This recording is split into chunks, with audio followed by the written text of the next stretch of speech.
Salazar, hatid sa inyo ang mga pinakamainit na balita sa bansa dito sa News Force. Sa ulo ng mga balita, taas pasahe sa LRT1 ngayong Abril, inaprubahan ng DOTR. Aga Party List Representative Briones, tiniyak na ligtas ang ASF vaccine mula Vietnam. PBBM, nakipagpulong sa mga ahensya at kagawaran laban sa smuggling ng agricultural products. Opisyal ng Coast Guard, isiniwalat ang papel ng pro-China vloggers sa pagkalat ng disinformasyon ukol sa West Philippine Sea. Educational assistance kapalit ng regalo, peke ayon sa DSWD. At Michelin Guide, inanunsyong kasama ang Pilipinas sa 2026 edition. Patas at pantay na balita, komprehensibong ulat para sa pulso ng masa. Ito ang News Force. Para sa unang balita, inaprubahan na ng Department of Transportation o DOTR ang taas pasahe sa Light Rail Transit o LRT1 na magiging epektibo sa ikalawang araw ng Abril. Mula sa 15 piso, magiging 20 piso na ang minimum fare para sa single journey ticket. Habang ang end-to-end journey o mula sa estasyon ng Fernando Poe Jr. hanggang Dr. Santos ay tataas na sa 55 piso kumpara sa kasalukuyang 45 piso lamang. Samantala, tataas na sa 16 na piso ang minimum fare gamit ang beep card at 52 piso naman para sa maximum fare. Ito na ang pangalawang pagkakataon na nagkaroon ng pagtaas sa pamasahe sa LRT1 sa kabila ng pagbubukas ng LRT1 Cavite Extension.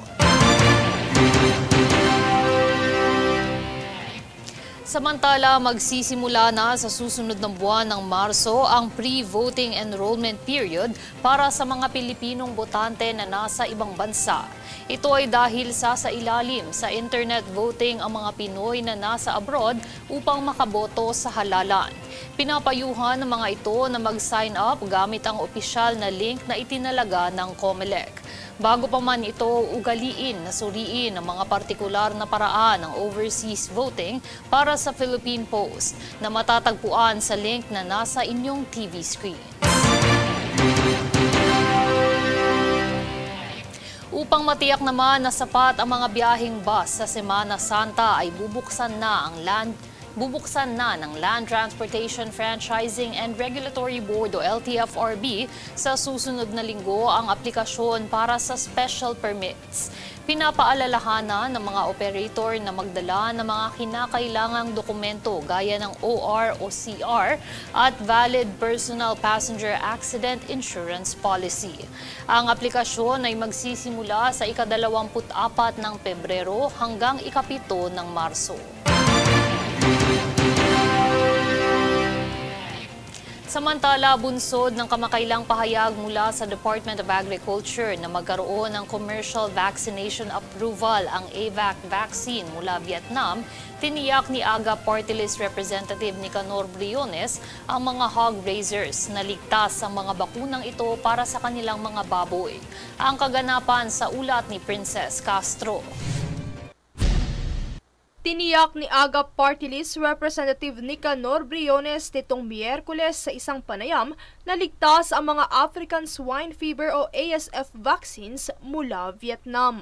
Napakaligtas nitong bakunang ito at siguraduhin lang niyo na malusugahin yung baboy bago ninyo pabakunahan o bakunahan ay 100% guaranteed na magaling itong AVAC vaccine from Vietnam.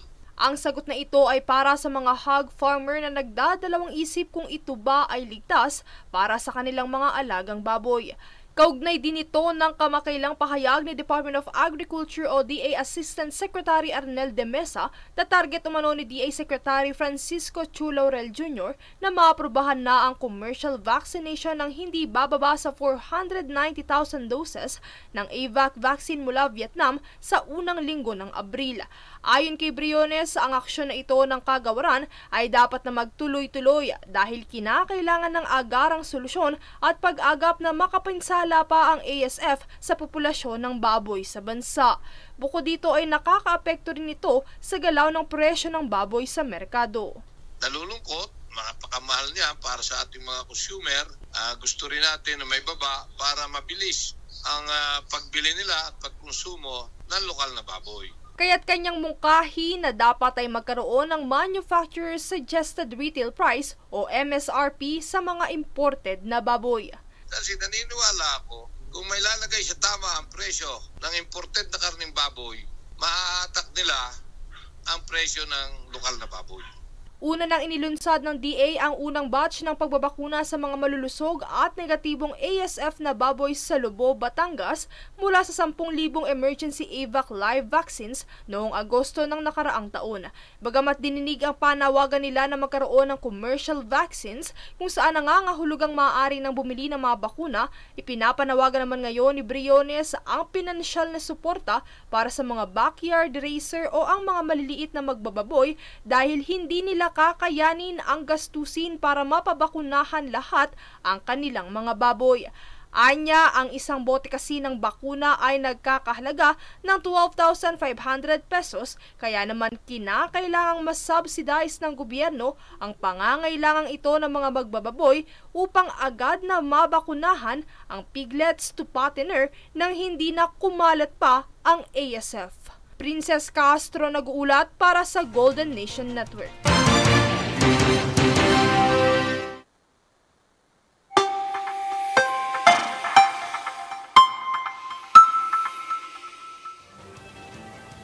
Balitang astronomy, naganap ang isang pambihirang astronomical event kahapon ngayong buwan at ito ang Moon at Apogee. Ito ay ang punto sa orbit ng buwan kung saan dumidistansya ang buwan sa daigdig. Ibig sabihin, ito ay nasa pinakamalayo nitong distansya mula sa atin. Tinatayang may layo itong higit 400,000 kilometro o katumbas ng mahigit 10 beses ang haba sa Ecuador ng Pilipinas.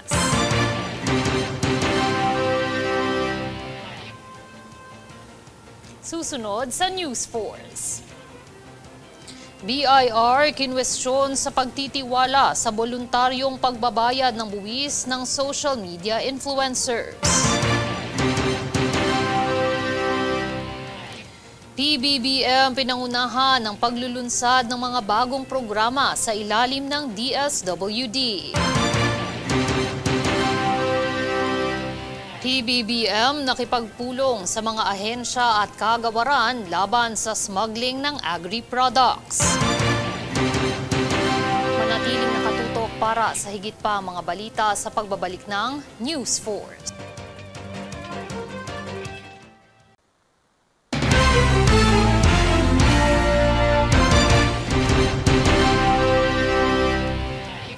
Nitong kamakailan ay ikinasa ni Pangulong Ferdinand Marcos Jr. ang isang pulong para sa mga ahensya at kagawaran ng gobyerno na kabilang sa mga nagpapatupad ng Anti-Agricultural Economic Sabotage Act. Para sa detalye, narito si Princess Castro. Alinsunod sa layuning paigtingin ang pagbabantay sa mga smuggler ng mga produktong agrikultura, gayon din ang higpitan ng parusa at pagpapatupad nito, kamakailang nilagdaan ni Pangulong Ferdinand Marcos Jr. ang Anti-Agricultural Economic Sabotage Act. Kaugnay nito ay nagsagawa ng isang pulong ang Pangulo kasama ng mga ahensya at kagawarang nagpapatupad ng naturang batas kung saan kanilang tinalakay ang aksyon sa pagsugpo sa smuggling, gayon din ang pagpapatatag ng presyo ng mga bilihin. Binigyang diin ng Pangulo ang kahalagahan ng naturang pulong alinsunod sa pagsisikap ng gobyerno na kontrolin ang mga presyo lalo sa mga produktong pagkain. Sa ilalim kasi ng Republic Act No. 12022, layo nitong protektahan ang mga mamimili at sektor ng agrikultura mula sa smuggling, hoarding, profiteering at mga aktibidad ng kartel mula sa agri-fisheries kung saan itinaas ang halaga ng multa ng 5 beses na may habang buhay na pagkakakulong at walang piyansa.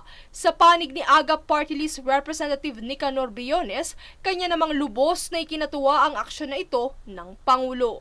Kinunbin na yung National Council for Anti-Agricultural Economic Sabotage Act, yung batas. Kung yan ay totoo na nakombina yung council at magkakaroon na ng enforcement group, NBI, PNP, Coast Guard, para mag-imbestiga, para mag-inspection sa lahat ng maaaring magkakaso o gumagawa ng smuggling, hoarding, profiteering, cartel, yan ang susi para hindi napapagsamantala ng ating mga consumer, ang pamilyang Pilipino, gaya na nangyayari sa bigas. Bukod sa naturang batas, tiniyak din ng Pangulo na isa sa kanyang prioridad ang magkaroon ng sapat na supply ng kuryente alinsunod sa layuning pangalagaan ang socio-economic welfare ng mga Pilipino. Princess Castro nag-uulat para sa Golden Nation Network.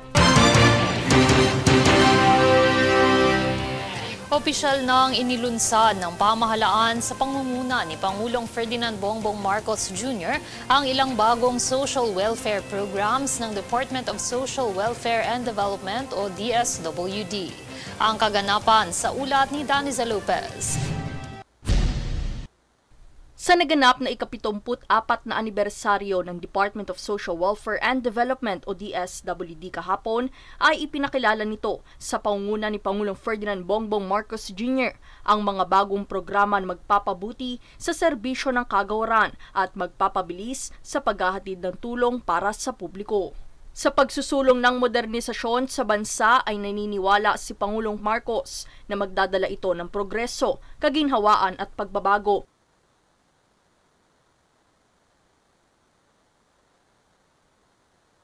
Sa pamumuhay ng bawat Pilipino. These endeavors reflect a government that listens and that responds, a government that evolves to meet the needs of its people. Sa paglunsad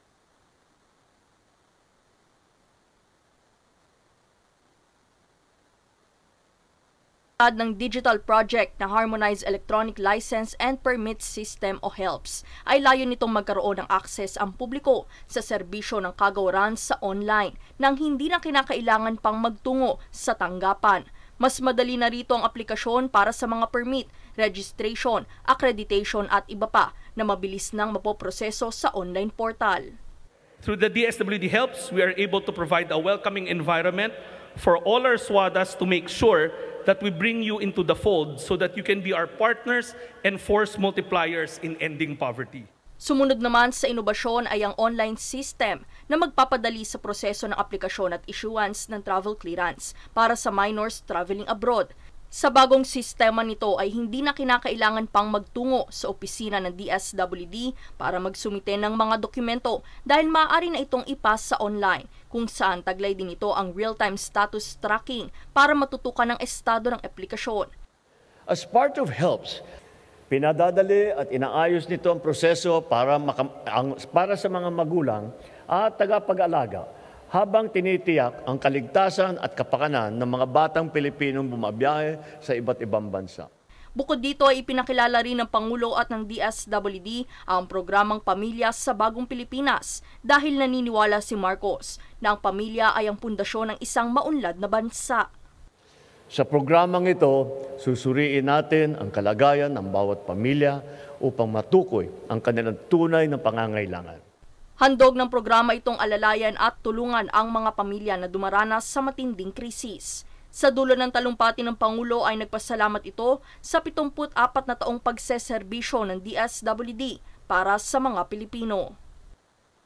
Daniza Lopez nag-uulat para sa Golden Nation Network. Isiniwalat ng isang opisyal ng Philippine Coast Guard ang malawakang disinformasyon na ikinakalat ng pro-China vloggers upang pahinain ang posisyon ng Pilipinas sa West Philippine Sea. Jade Buhoy para sa balita. Ibinunyag ni Commodore J. Tariela, tagapagsalita ng Philippine Coast Guard o PCG, para sa West Philippine Sea na may aktibong kampanya ng disinformasyon na pinangunahan ng mga umano'y pro-China vloggers upang linlangin ang sambayanang Pilipino. Ayon kay Tariela, layunin ng maling impormasyon na itago ang totoong agresyon ng China at lumikha ng pagkakawatak-watak sa bansa. Kabilang sa mga taktika ng disinformasyon ay ang pagpapahina sa legal na paninindigan ng Pilipinas, pagbabaluktot sa mga insidente sa karagatan, at pagsasabing sunod-sunuran ang bansa sa Amerika. Binigyan din niya na bukod sa pananakot ng China, disinformasyon ang isa sa pinakamalaking banta sa pagtatanggol ng bansa sa West Philippine Sea. Inihayag din ni Tariela na personal siyang biniktima ng pekeng balita at paninira ng mga pro-China na trolls upang siraan ang kanyang kredibilidad. Sa kabila nito, lumabas ang isang survey na 84% ng mga Pilipino ang sumusuporta sa hakbang ng gobyerno sa pagtatanggol ng West Philippine Sea. Dito binalaan din ni Tariela na posible pang tumindi ang disinformasyon habang lumalawak ang kaalaman ng publiko sa tunay na sitwasyon sa karagatan. Nananawagan din siya sa Kongreso na magpatibay ng batas laban sa maling impormasyon upang maprotektahan ang interes at soberanya ng bansa. Jade Buhoy, nag-uulat para sa Golden Nation Network. Binatikos ni ACT Teachers Representative Franz Castro ang Bureau of Internal Revenue o BIR dahil sa pagtitiwala lamang sa voluntaryong deklarasyon ng kita ng social media influencers sa halip na aktibong mangalap ng impormasyon mula sa YouTube at Google. Ipinaliwanag naman ng BIR na mahirap bantayan ang kita ng influencers dahil karamihan ay galing sa dayuhang bayad at limitado rin sila ng umiiral na batas sa pag-audit ng taxpayers. Bilang tugon, inatasan ng mga mambabatas ang BIR na magsumite ng ulat sa bilang ng influencers na nabuwisan simula ng ipatupad ang Revenue Memorandum Circular No. 97-2021. Samantala, isang mapanganib na aksyon na naman ang ginawa ng puwersa ng China sa Pilipinas. Isa kasing helicopter ng China ang bumuntot at dumikit sa aircraft ng Pilipinas. Ang detalye sa ulat ni Francis Riudique. Maraming insidente na ang naitala kung saan binubuntutan ng China Coast Guard ang mga barko ng Pilipinas sa West Philippine Sea. Ngunit nitong Martes, kakaibang aksyon na naman ang ginawa ng China. Ito ay matapos na buntutan at dikitan ng isang Chinese helicopter ang aircraft ng Bureau of Fisheries and Aquatic Resources o BFAR.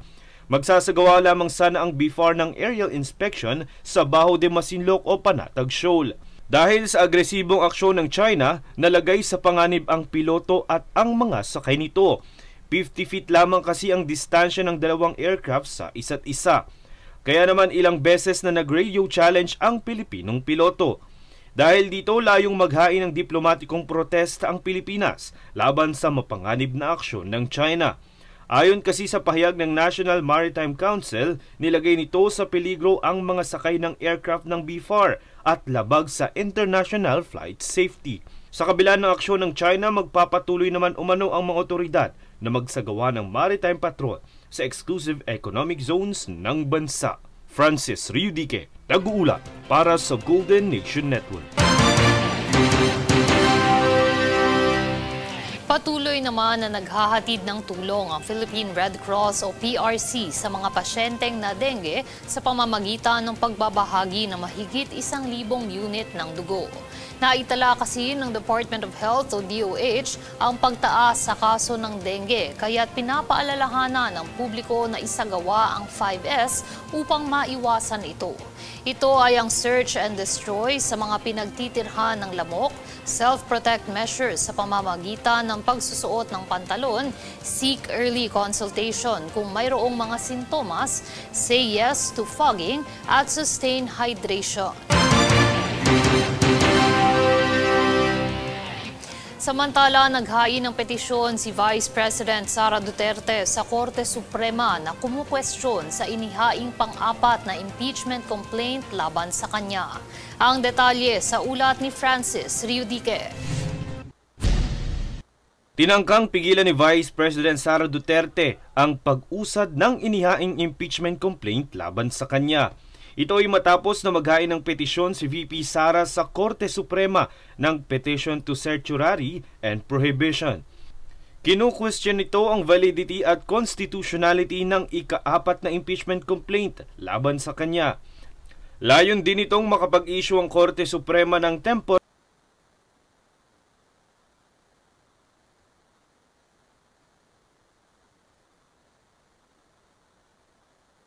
restraining order at writ of preliminary injunction kaugnay ng naturang issue. Hindi pa tiyak kung magsasagawa ng special session ang Senado para sa impeachment trial gayong nakareses ang session dito. Ayon kay Senate President Chis Escudero, ang pinakamaagang petsa na maisagawa ang naturang trial ay sa June 2 na resumption ng session ng Senado.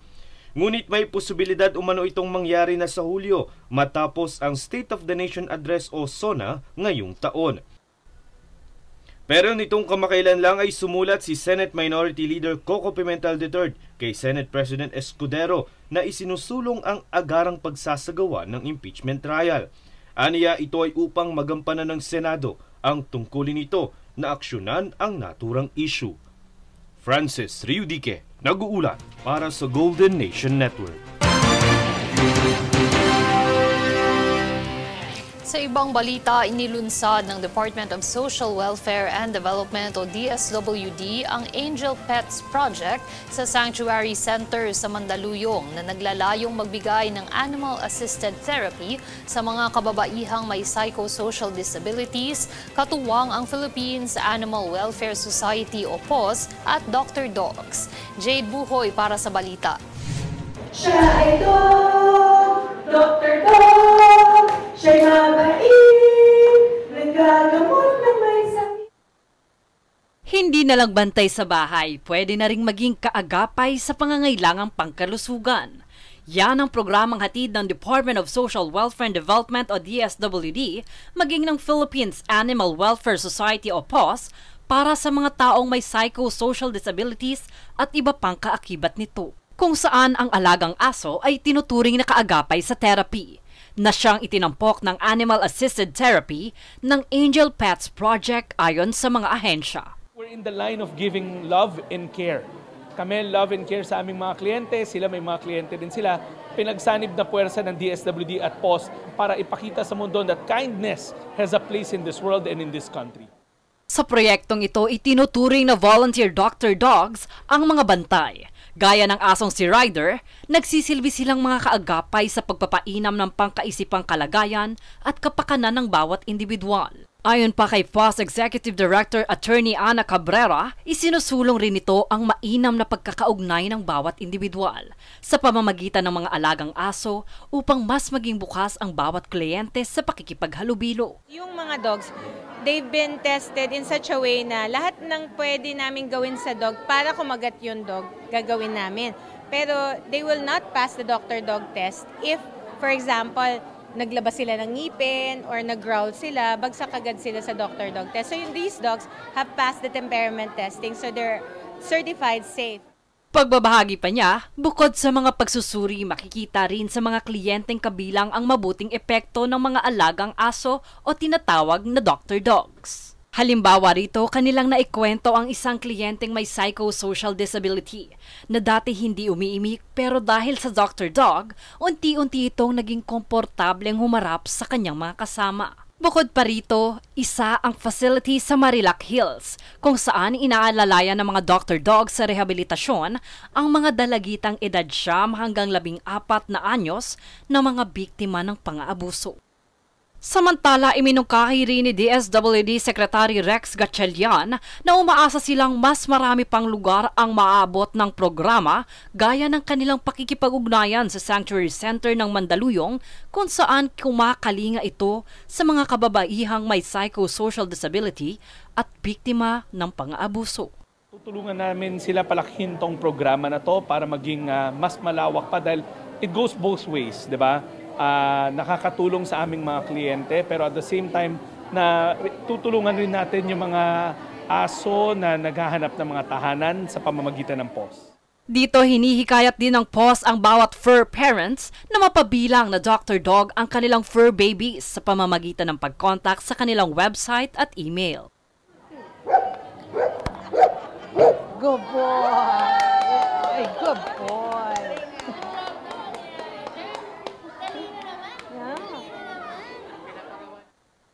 Jade Buhoy, nag-uulat para sa Golden Nation Network. Susunod sa News Force. Paggamit ng AI, planong ipatupad upang mapahusay ang kasanayan ng mga Pilipinong manggagawa.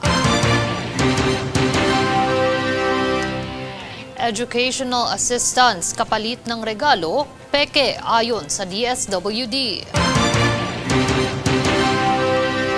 Aktor na si Jericho Rosales bibida bilang si dating Pangulong Quezon sa isang pelikula.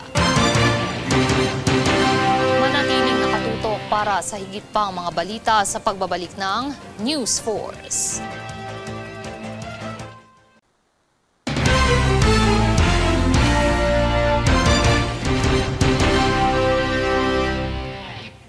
Babala sa publiko, mag-ingat po sa isang social media account ng DSWD na peke dahil nagpapakalat ito ng maling impormasyon.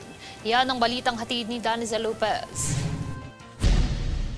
Muling nagpaalala ang Department of Social Welfare and Development o DSWD sa publiko ukol sa pekeng social media ng kagawaran sa TikTok. Ayon sa DSWD, nagsasagawa rin ng live ang nasabing pekeng account para makapanlinlang at talakayin ang di umano'y educational assistance kapalit ng TikTok gift. Mariin namang inihayag ng DSWD na ito'y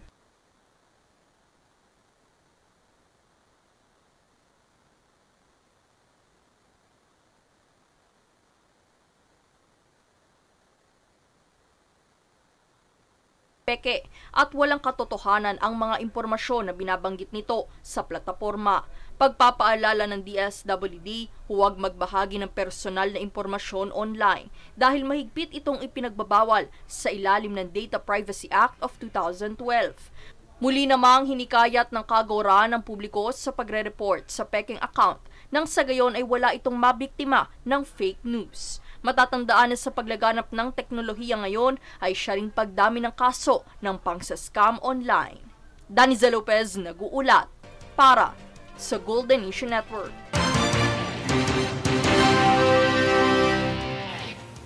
Sa ibang balita, isinagawa na ng Regional Development Council National Capital Region o RDC-NCR nitong Martes ang unang araw ng budget review para sa Social Development Committee ng Fiscal Year 2026 sa pangunguna ni MMDA Chairman at concurrent RDC-NCR Chairperson, Attorney Romando Don Artes. Ang konsultasyong ito ay taunang aktibidad upang matiyak na ang mga iminungkahing programa at proyekto ay nakahanay sa mga prioridad sa pagpapaunlad, gayon din sa President's 8-point Socio-Economic Agenda at Philippine Development Plan 2023 to 2028. Sunod dito ay i-endorso ang panukalang budget sa Department of Budget and Management at sa mga concerned central offices ng regional line agencies.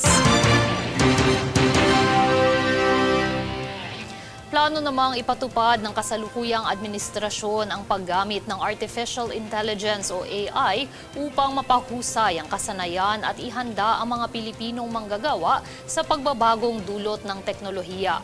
Ang planong ito ay bahagi ng pangunahing prioridad ng Private Sector Advisory Council kasama ang DICT, DOST at NEDA sa usaping AI. Kabilang sa mga natalakay ang pamumuhunan sa infrastruktura ng AI, pagpapaunlad ng pagbabago at pagtiyak na sapat ang kasanayan ng mga manggagawa upang umunlad sa ekonomiyang pinapagana ng AI.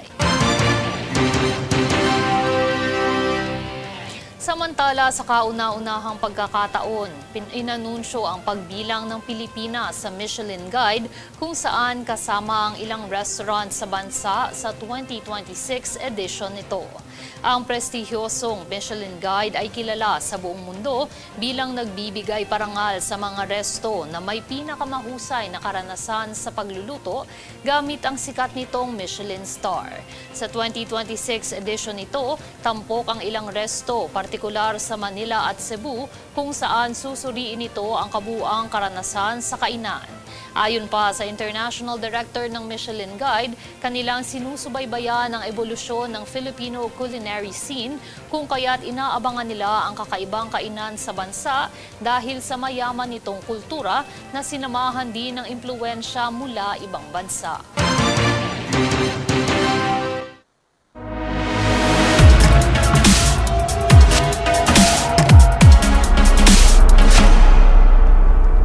Bibida ang aktor na si Jericho Rosales bilang si dating Pangulong Manuel Quezon. Ang pelikulang pinamagatang Quezon ay sa direksyon ni Gerald Tarog na kilala sa kanyang Bayaniverse films tulad ng General Luna at Goyo ang Batang General. Nakatakdang ilabas ang pelikula ngayong taon.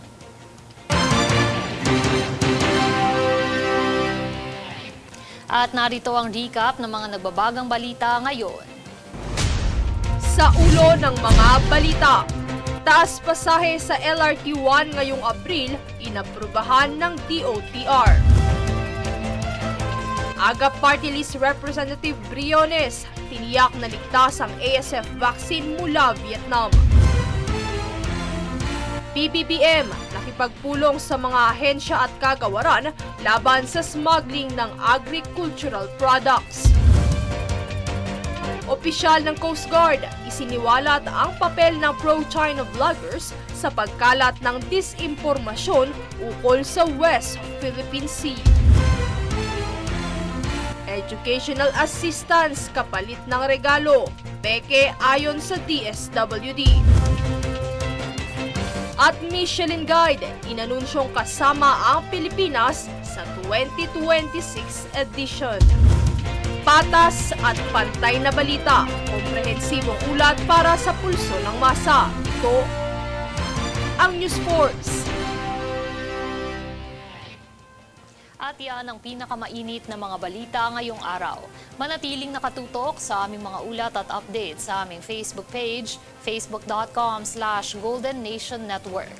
Ako si Mai Salazar at ito ang News Force.